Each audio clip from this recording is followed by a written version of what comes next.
পরে 6 জন কন্টেস্ট্যান্ট বাকি আছে আর তোমাদের মধ্যে যে কোনো একজন এই নিউ ল্যাম্বরগিনিটাকে নিজের বাড়িতে নিয়ে যাবে।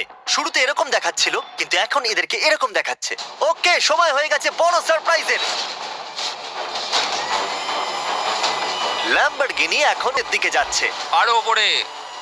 তাহলে আমাদের ল্যাম্বরগিনি এখন মাটি থেকে 2 ফুট উপরে আছে, আর আমি যদি চাই তাহলে এটাকে ছাদ পর্যন্ত নিয়ে যেতে পারি। ভুলবেন না যে ল্যাম্বরগিনি ফিনিশিং লাইনে আছে, আর আপনাদের মধ্যে একজনই এটাকে পেতে চলেছে। এটা লাইনে নেই, এটা হাওয়ায় ভাসছে।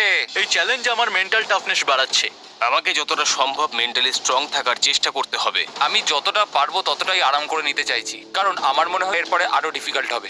আমি আর নোলেন অনেকক্ষণ ধরে এই ল্যাম্বরগিনির ভিতরে ঘুমানোর অ্যাক্টিং করছি, অলমোস্ট 1 ঘন্টা ধরে। এই টিকিটে খুলে দেখবো নাকি? ও, এ তো আউট হয়ে গেল। আমাদের কি বলতে চাইবে? যখন এই ডিকি খুললো তখন হয়তো আমার হাতটা সরে হ্যাঁ, গেছিল। আপনার হাত সরেছিল, এই হলো তার ভিডিও। এই অবধি আসার জন্য আমরা আপনাকে দিচ্ছি 10